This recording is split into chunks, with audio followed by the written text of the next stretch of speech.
eating the dogs, they're eating the cats. Eat the cat, eat the cat. They're eating the dogs, they're eating the cats. Eat the cat, eat the cat. They're eating the cats, they're eating the dogs. Eat the cat, eat the cat. They're eating the dogs. Whoa, whoa, whoa, whoa. They're eating the cats. Meow, meow, meow, meow. They're eating the pets of the people that live there.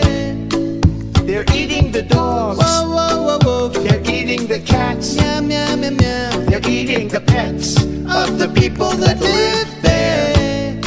Et bonjour à tous mes lions, je me devais de vous partager ces grands moments de musique que cette semaine et le débat entre Kamala Harris et Trump nous ont offert. Les plus assidus d'entre vous ont déjà eu pas mal d'informations grâce à la Minute des Marchés, la revue quotidienne que vous pourrez trouver sur TikTok ou YouTube Short. Cette semaine était vraiment très intéressante avec un Bitcoin qui nous a fait quasiment un plus 10%. Nous sommes allés liquider la zone dont je parlais dans la revue hebdomadaire de la semaine passée qui allait des 58 500 aux 60 000 $. Nous sommes revenus, comme vous pouvez le voir, dans le range du début du mois d'août. À mes yeux, les prochains objectifs majeurs seront de liquider cette grosse bougie vendeuse, donc les 62 000 $, et évidemment de liquider ce sommet ici, donc la zone des 65 000 $. La Bitcoin dominance qui a cassé son range par le haut, réelle ou fausse cassure, seul l'avenir nous le dira. Ce qui est sûr, c'est que venir liquider les sommets avant de repartir à la baisse serait un scénario très intéressant. La hausse du Bitcoin n'a pas du tout profité à l'Ethereum qui nous a fait un maigre 5% sur la semaine. J'ai ainsi pu voir beaucoup de critiques sur Ethereum, beaucoup se demandant si cette crypto allait un jour décoller. Regardons donc le graphique Ethereum face au Bitcoin et comme vous pouvez le voir, durant le bull run de 2021, il avait progressé de 180%. À l'heure actuelle, nous sommes plus que à 30% de casser une trendline absolument majeure et historique. Comme vous pouvez le voir, cette trendline date de 2017 et a toujours été respectée. En cas de cassure de cette trendline, Ethereum passera en phase de super performance par rapport au Bitcoin. Mais alors, est-ce que tout est perdu pour Ethereum? Absolument pas. Je vous avais parlé déjà de ce point bas du 5 août. Il n'a toujours pas été cassé. Il fait toujours office de point de référence de ce milieu de cycle. Je vous ai remis ici les volumes et je vous laisse constater par vous-même à quel point ces volumes étaient énormes et coïncident à peu près à la masse de volume de novembre 2022 ainsi que de juin 2022, les deux points bas du bear market. Pour ceux qui s'imaginent qu'il s'agit de coïncidence, le même exemple sur Solana avec le 5 août. Pour retrouver des volumes tout aussi puissants sur Solana, il faut repartir sur janvier 2023 et novembre 2022, soit la zone la plus basse du bear market. Gardez bien à l'esprit que les volumes, c'est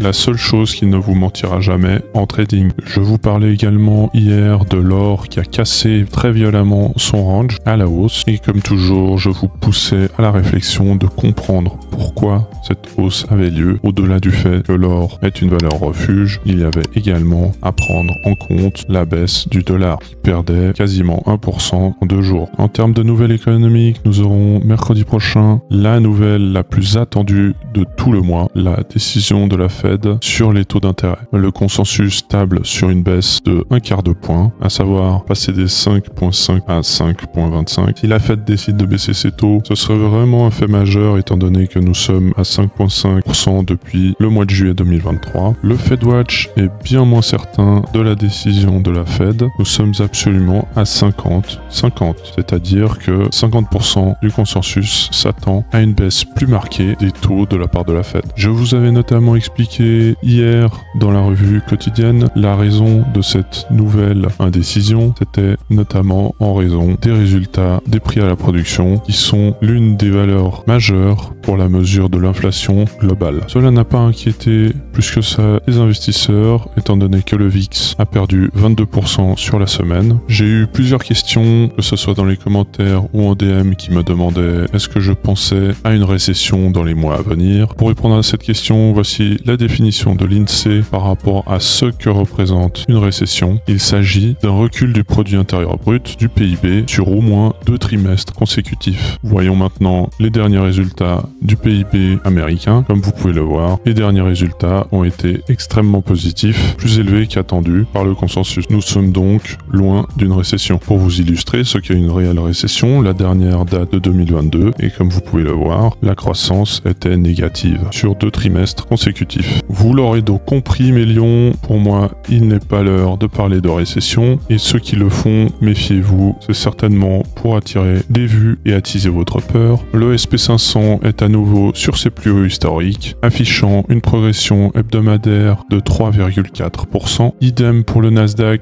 qui n'est plus très loin de ses sommets historiques et qui est même venu liquider 2 anciens gaps qui étaient restés ouverts. Il affiche également une progression de 5% sur la semaine, poussée par ces grosses valeurs technologiques comme par exemple Microsoft avec 5,7% de progression sur la semaine, mais également Nvidia avec 13,8% sur la semaine, ou encore Amazon avec 6,7% sur la semaine. Mais ce n'est pas tout, nous avons également le Russell 2000 qui a explosé pendant la semaine, progressant de presque 5%. Pour ceux qui l'ignorent, le Russell 2000 est la valorisation des 2000 plus grosses entreprises américaines. Vous y trouverez donc beaucoup plus de moyenne capitalisation et de petite capitalisation, contrairement au SP500. Vous avez donc là un bel exemple que les investisseurs sont prêts à prendre plus de risques sur les marchés à l'heure actuelle, car évidemment le Russell 2000 représente des valeurs bien plus risquées que celles du SP500. J'ai eu une autre question intéressante par rapport à la market cap